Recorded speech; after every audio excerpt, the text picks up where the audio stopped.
কত এখানে, সেক্ষেত্রে এক্স এর মান কিন্তু আমার আসে x square is equal two -1, অর্থাৎ এক্স এর মান আমার আসে হচ্ছে √/-1। এক্স এর মান আমার আছে √-1, x square plus 1 is equal to 0, আর এক্স স্কোয়ার এই 1টা প্লাসটা মাইনাস হয়ে গেল ওই পাশে যে, এবং এই স্কোয়ার আমরা জানি ওই পাশে গেলে রুট হয়ে যায়।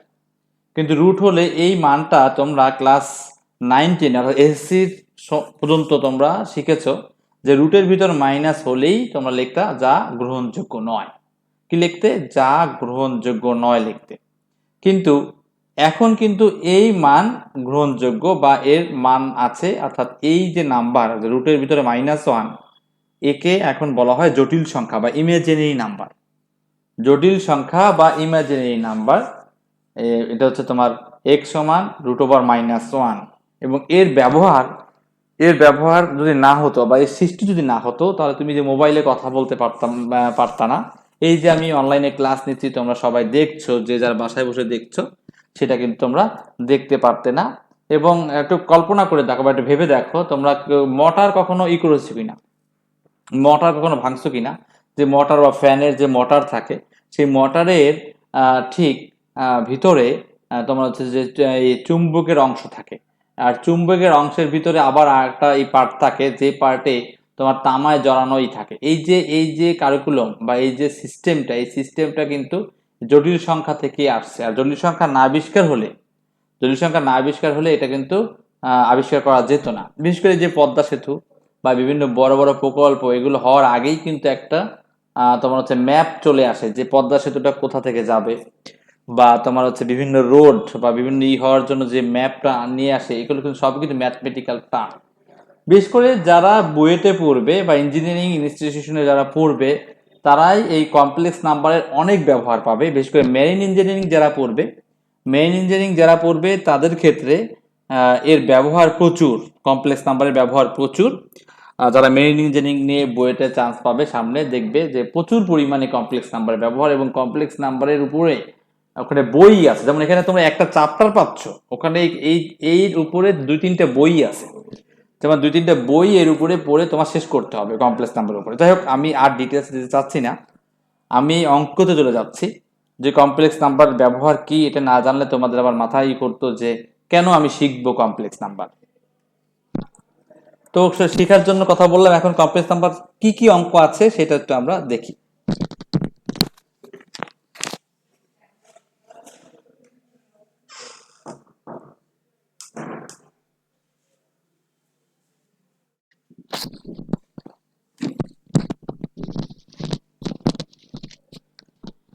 তো শুরুতেই বলছিলাম যে জটিল সংখ্যা হচ্ছে আগে আগে আবিষ্কার হয়েছে, অর্থাৎ প্রথমে হচ্ছে আমার জটিল সংখ্যা, সেই জটিল সংখ্যাকে দুটো ভাগে ভাগ করা হয়। একটা হচ্ছে বাস্তব সংখ্যা, আর একটা হচ্ছে কাল্পনিক সংখ্যা। বাস্তব আর একটা কাল্পনিক। সেই বাস্তবকে আমরা আবার কি বলে থাকি? রিয়েল নাম্বার বলে থাকি। সেই রিয়েল নাম্বারকে আবার অনেক ভাগে ভাগ করা হয়। একটা হচ্ছে তোমার স্বাভাবিক সংখ্যা, একটা পূর্ণ সংখ্যা, আর একটা তোমার হচ্ছে বাস্তব সংখ্যা, মানে সব মিলিয়ে। আর কাল্পনিক হচ্ছে ইমেজিনারি নাম্বার, বা যা কল্পনা, যাকে আই দিয়ে প্রকাশ করা, ইমেজিনারি নাম্বার। তো জটিল সংখ্যা থেকে কিন্তু আগে আসছে। এই জটিল সংখ্যা থেকে দুটো অংশে বিভক্ত হয়ে গেছে, একটা হলো কাল্পনিক আর একটা হচ্ছে বাস্তব। তো আমরা এই কাল্পনিক সংখ্যার যে এইগুলো রুলস গুলো, সেগুলো একটু দেখব। আমি আবার বলছি, কাল্পনিকের ইমাজিনারি থেকে আই জিনিসটা আসছে, অর্থাৎ আই এর মান হচ্ছে, একটু আগে যে এক্স এর মানটা বের করেছিলাম, এক্স এর মান একটু আগে বের করেছিলাম আমরা, আই স্কোয়ার মান হবে √-1 আর এর স্কোয়ার। তার মানে এর মান আসবে কি? শুধু আসবে -1, অর্থাৎ আই স্কোয়ার মান হচ্ছে -1। আই এর মান √-1 আর আই স্কোয়ার মান হচ্ছে -1। আই কিউবের মান কি তাহলে? আই কিউবের মান হচ্ছে √-1 এর কিউব। তার মানে তোমরা জানো 3 বার কিউব, অর্থাৎ এক্ষেত্রে এটাও লিখতে পারি অথবা এটাও লিখতে পারি যে i square into i cube মানে লিখতে পারি আই স্কোয়ার ইন্টু আর আই স্কোয়ারের মান কত -1, আর মাইনাস যদি আই স্কোয়ারের মান হয় আর আই কিন্তু একটা থেকে গেল, তার মানে আই কিউবের মান হচ্ছে -i। সবাই খাতায় নাও, সবাই খাতায় লেখো যে আই কিউবের মান হচ্ছে -i। বুঝতে পারতেছো কিনা কথাগুলো? আমি আবার বলছি, এই যে আই হচ্ছে যে মানটা আমরা এসএসসি তে পড়তাম বা 8 থেকে পড়ে আসছি যে রুটের ভিতরে মাইনাস থাকলে গ্রহণযোগ্য নয়, কিন্তু সেই মানটা যে গ্রহণযোগ্য এবং সেই মানের যে কাজ আছে সেই কাজগুলো বিষয়ে আমরা এখন কিন্তু শিখবো বা শিখতেছি। সেই √-1 এই মানটাকে জটিল নাম্বার বলা হয় বা জটিল সংখ্যা বলা হয়, এটাকে বলে জটিল নাম্বার, যাকে আই দিয়ে প্রকাশ করা হয়। তাহলে আই এর মান হচ্ছে √-1, স্কোয়ার করলে আসে -1, আর আই কিউব মানে কি আই স্কোয়ার ইন্টু আই, তার মানে হচ্ছে -i। তো তোমাদের বলি যে i⁴ কত হবে, একটু লিখে ফেলো তোমরা, এতটুকু লিখে ফেলো। i⁴ কত হবে তাহলে একটু বলো, কমেন্টে জানাও দেখি পারো কিনা যে i⁴ কত হবে।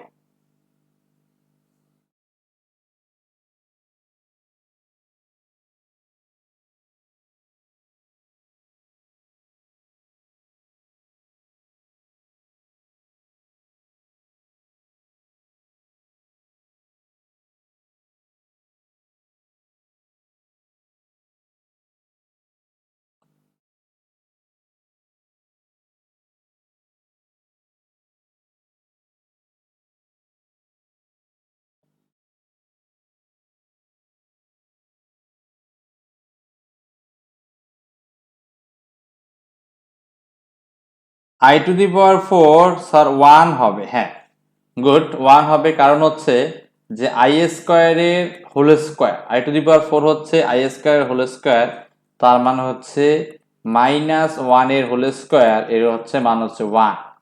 তো এই যে আই এর মান এগুলো এই জন্য শিখালাম, কারণ বিভিন্ন ভর্তি পরীক্ষায় বিশেষ করে বুয়েটের পরীক্ষায় আই দিয়ে কিন্তু নৈর্ব্যক্তিক থাকবেই। ধর এরকম থাকলো যে পাওয়ার আমি লিখে দিলাম যে ৭,৮৫২। যদি এত বড় মান থাকে যে i⁻7,852, তাহলে আমার কত হবে, এর মান কত হবে, এটা কিন্তু খুব ইজিলি বের করা যাবে। ওয়াসিম খানকে, আসলে কার আইডি থেকে ওয়াসিম খান, এরপরে #v নামগুলো বললে আমি চিনতে পারতাম কে কে জয়েন করেছে বা কে কে ক্লাস দেখছে। আর সবাইকে জয়েন করতে বলেন, বাকিরা মানে দেখছে না, যাই হোক পরে দেখে নিবে। তো i⁻7,852 এত বড় পাওয়ার থাকলে সেক্ষেত্রে যেভাবে করতে হবে সেটা আমি বলতেছি, ভালো করে তোমরা শুনে নাও, যে একদম এটাও ইজি একটা টেকনিক। সেটা হচ্ছে এই যে পাওয়ার আছে, এই পাওয়ারকে তোমরা 4 দিয়ে ভাগ করবে। এই পাওয়ারকে তোমরা 4 দিয়ে ভাগ করবে, তো 4 দিয়ে ভাগ করলে যেটা হবে পূর্ণ, আচ্ছা পূর্ণ, বাকিরা কোথায়, যাই হোক এই 7,852 কে 4 দিয়ে ভাগ করো, কত হয়? i⁻7,852 তার মানে ৭,৮৫২, একে যদি 4 দিয়ে ভাগ করো তাহলে কত হয়?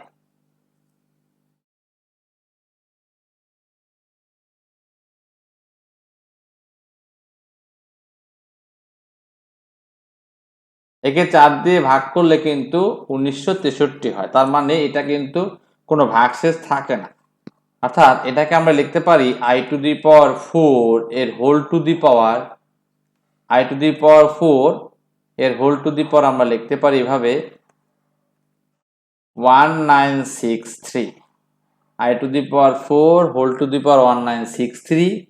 তো সেক্ষেত্রে আমার কি হবে, i⁴ এর মান হচ্ছে আমার 1,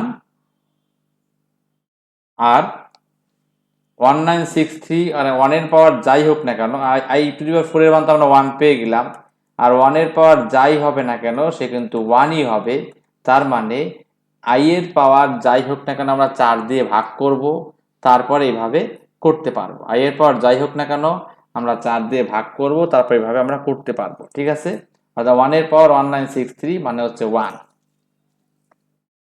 এরপরে তাহলে i এর মান যদি এরকম হয়, সাপোজ আমি আরেকটা মান দিচ্ছি, ধরো i এর মান হচ্ছে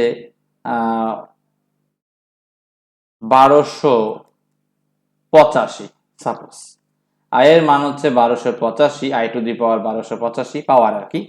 তখন দেখবা ভাগ করে দেখবা অবশ্যই একটা ভাগশেষ থাকবে, একটু ভাগ করে দেখো ভাগফল কত আসে। হুম, ভাগ করে দেখো ভাগফল কত আসে। এখানে কিন্তু 1285 অর্থাৎ 4 দিয়ে যদি ভাগ করা হয় তাহলে আমাদের আসে 1285-কে 4 দিয়ে যদি ভাগ করা হয় সেক্ষেত্রে ভাগফল আসে হচ্ছে 321। তো 321 বলতে এখানে এটা বোঝানো হয়েছে যে তোমার 321-কে 4 দিয়ে গুণ করলে কিন্তু 84 হয়, 1284। তো একটা আই থেকে যাবে এখানে, অর্থাৎ এটাকে এইভাবে লেখা যায় i to the power 4 whole to the power 321, অর্থাৎ দশমিক বাদে দশমিকের বাম পাশে যারা দশমিকের আয়ত্তে না, দশমিকের বাম পাশে যারা আছে তাদেরকে নিব এবং দশমিক যা ছিল সেটা আমরা এই এই ভাগশেষী হিসেবে রেখে দিব। অর্থাৎ এটাকে এমনভাবে ভাঙাবো যাতে আই টু দি পাওয়ার 4 এর পর কিছু হয় এবং যেগুলো বাকি থাকে সেগুলো আমরা এখানে লিখতে পারি। তো এখানে তোমার 4 দিয়ে 321 গুণ করে দেখো 1284 হবে, আর 1284 আমার লাগবে 1285, তার মানে আর একটা আই থাকবে সাথে। এইটাকে যদি এইভাবে লেখা যায়, বুঝছো কিনা ভালো করে শুনো। প্রথম হচ্ছে 4 দিয়ে ভাগ করবে, ভাগ করে দেখবে 321 সামথিং, 321 পয়েন্ট সামথিং আসতেছে। তো 321-কে তোমরা ই করো, এই 321-কে করে দেখবে কি 321-এ করলে 4 দিয়ে গুণ করলে আসবে 1284। তো আমার এক থাকবে, বুঝছো কিনা বিষয়টা, বুঝছো কিনা আমাকে বলো। 321-কে 4 দিয়ে গুণ করলে 1284 থাকবে এক। তো সেই এক হচ্ছে একটা আই, তার মানে আমার 385 হয়ে যাবে। তো কিন্তু এইটার মান কত, এইটার মান কিন্তু 1। কারণ আই টু দি পাওয়ার 4 এর মান 1 আর 321 তো আমার থাকবেই, আর এখানে হচ্ছে আই, তার মানে হচ্ছে আমার অ্যান্সার আসতেছে আই। অর্থাৎ এই জাতীয় যত বড় বড় সংখ্যা থাকুক না কেন আমরা এইভাবে কিন্তু বের করতে পারবো। সাপোজ কিন্তু 87 থাকতো, 87 থাকলে সেখানেও 321 পয়েন্ট সামথিং হতো, আর 321 পয়েন্ট সামথিং হলে সেক্ষেত্রে আমরা এখানেও কি লিখতে পারতাম, হ্যাঁ সেক্ষেত্রে এখানে আমরা আই কিউব লিখতে হইতো, এখানে লিখতে হইতো আই কিউব। আর আই কিউব মানে তো মাইনাস আই, সেটা তো তোমরা অলরেডি প্রথমেই জানো বা জেনে আসছো, উপরে লিখে দিয়েছি, সেভাবে লেখা যায়। তবে আমি আর একটা দেখাই, যেমন আই টু দি পাওয়ার আমি তো একটু বড় মান দিয়ে দেখাই, আমি চেষ্টা করি। যেমন এখানে এটা এটা তুমি আইও লিখতে পারো, অথবা যদি বলে স্যার মান বের করতে বলছে তাহলে মান কি রুট ওভার মাইনাস ওয়ান, এর মান কি আই এর মান রুট ওভার মাইনাস ওয়ান। যদি আমার এরকম থাকে যে আই টু দি পাওয়ার তোমার হচ্ছে 2447, হ্যাঁ যেহেতু 4 11 44 থাকে, সেখানে যদি 2447 থাকে, তো সেক্ষেত্রে দেখবে তোমরা 2444 আসবে, বাকি তিন তিন অবশিষ্ট থাকবে। তিন কিন্তু অবশিষ্ট থাকবে, ভাগ করে দেখো 2400, আমি একটু ভাগ করে দেখাচ্ছি তোমাদের। 2444 আমি ক্যালকুলেটর এখানেই বের করে তোমাদের ক্যালকুলেটর দিয়ে দেখাচ্ছি, এই যে ক্যালকুলেটর আমি ভাগ করে তারপর দেখাচ্ছি। দেখো 2447 ভাগ 4 কত আসে দেখছো, 611। তো আমার এখানে আমি লিখবো যে আই টু দি পাওয়ার 4 আর 611, তো 611 দিলাম, তাহলে আমার কত আর লাগবে বাকি, 611 দিয়ে গুণ করি দেখি একে। তো 611 মানে 611 ইন্টু 4, তাহলে কিন্তু আমার কত হয় 44 হয়। কিন্তু আমার লাগবে আর তিন বলতে কি, তিন বলতে আই এর পাওয়ার 3, তার মানে সেক্ষেত্রে আমার আসবে পুরোটা। এখানে কিন্তু আমি এটা আই লিখছি, এটা কিন্তু আই, এটাও আই এবং এটাও আই টু দি পাওয়ার 4। তো এইভাবে ভাঙাতে পারো। তো এই আই টু দি পাওয়ার 4 মানতে 1, তাহলে 1 এর পাওয়ার 611, আর এই আই কিউব মানে কিন্তু মাইনাস আই, এই আই কিউব মানে মাইনাস আই, এই যে আমরা উপরে, আমি এটা মুছে দিই। ধরো একটা একটা জটিল সংখ্যার আকার বলি, জটিল সংখ্যার আকার হচ্ছে a plus i b, a plus i b এভাবেও লেখা যায়, অথবা ছোট হাতের এ প্লাস আই বি এভাবেও লিখতে পারো। তো এখানে এই যে যার সাথে আই নেই এইটাকে বলা হয় হচ্ছে বাস্তব অংশ, যার সাথে আই নেই এটাকে বলা হয় বাস্তব অংশ, আর যার সাথে আই আছে এটাকে বলা হয় কাল্পনিক অংশ। যার সাথে আই নেই বাস্তব অংশ, যার সাথে আই আছে এটা হচ্ছে কাল্পনিক কাল্পনিক অংশ। অর্থাৎ দুটো অংশ মিলে, জটিল সংখ্যা হয় কিন্তু দুটো অংশ মিলে, যার সাথে আই আছে মানে এ প্লাস আই বি, যার সাথে এ আর বি কিন্তু সংখ্যা সহগ, হ্যাঁ, যার সাথে আই আছে এই আই যার সাথে থাকবে সেটা কাল্পনিক অংশ, আর যার সাথে তোমার হচ্ছে এই আই থাকবে না সেটা হচ্ছে বাস্তব অংশ। বুঝতে পেরেছো? নতুন কে জানি জয়েন করেছে, কে জয়েন করেছো? পূর্ণ আছো, আর কে আসছে একটু দয়া করে কমেন্টে নাম লিখে দাও যে কে আছে এখানে। তো তো আমরা বাস্তব অংশ কাল্পনিক অংশ বুঝলাম। এরপরে এই বাস্তব অংশ আর কাল্পনিক অংশকে আরো নাম বলা হয়, যেমন এটাকে তোমার এক্স দিয়ে প্রকাশ করা হয়। এক্স অক্ষ হচ্ছে বাস্তব অক্ষ, হ্যাঁ, লিখে নাও।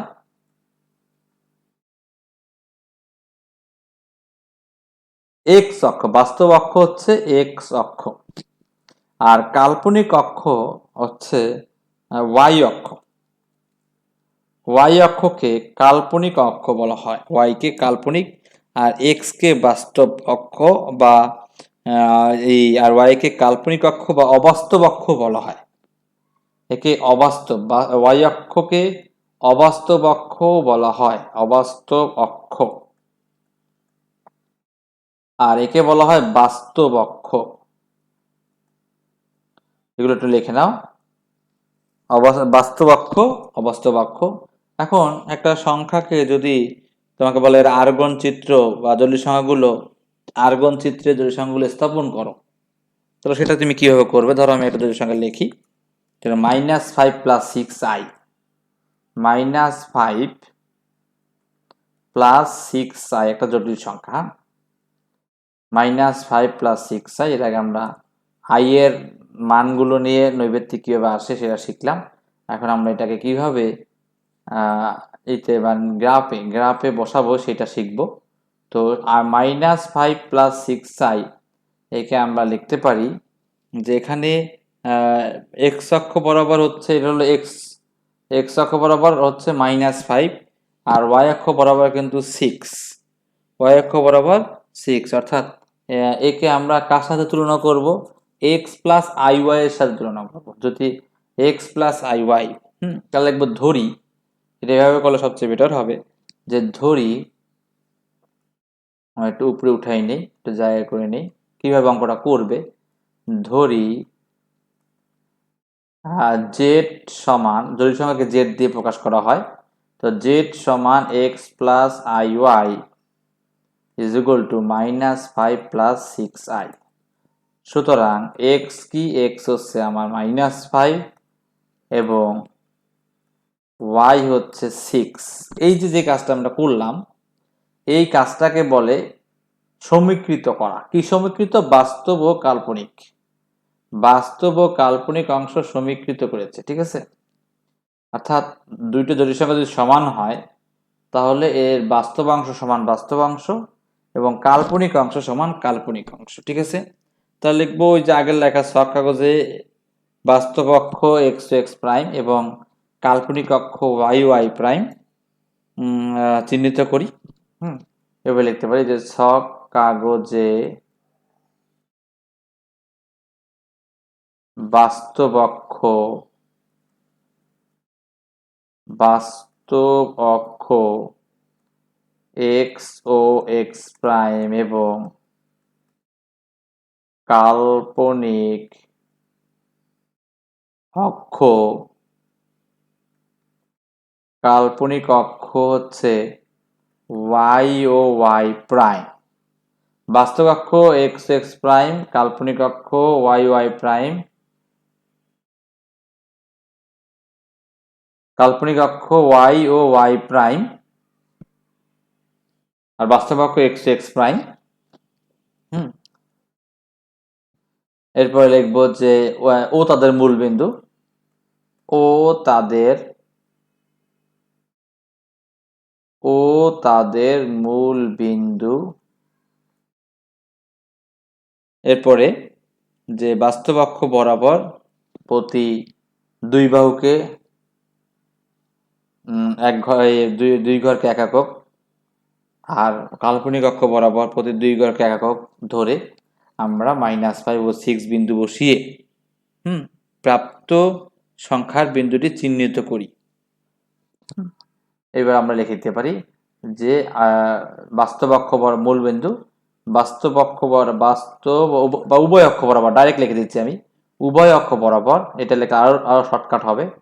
উভয় অক্ষ, যেহেতু ছোট একটা আসছে সংখ্যা আসছে, তার উভয় অক্ষ বরাবর প্রতি এক ঘরকেও লিখতে পারো, দুই ঘরকেও লিখতে পারো, আমি দুই ঘর লিখি। প্রতি দুই ঘরকে এক একক, দুই ঘরকে একক ধরে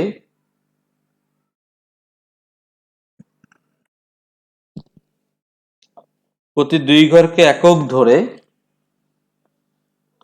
এক্স অক্ষ বরাবর, প্রতি দুই ঘরকে একক ধরে এক্স অক্ষ বরাবর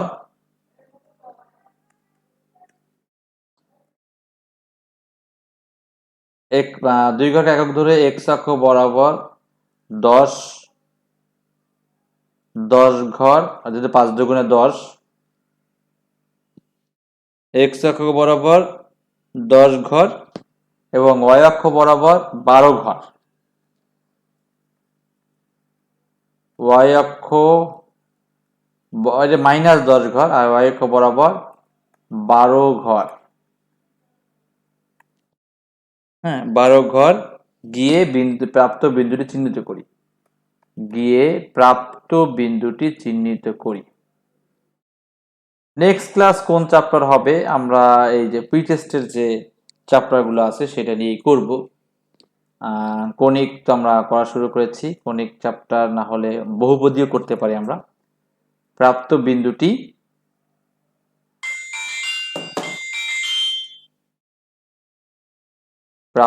বিন্দুটি পাওয়া যায়। সরি, ফোন বাজলো মাত্র। এই কথা তোমরা লিখতে পারো বা আরো শর্টকাট ভাবেও লিখতে পারো যে নিচে আর্গন চিত্র আঁকা হলো বা লেখা হলো। এরপরে আমরা কি করব, চিত্র আঁকবো। তো চিত্র আঁকার জন্য তোমরা অলরেডি জানো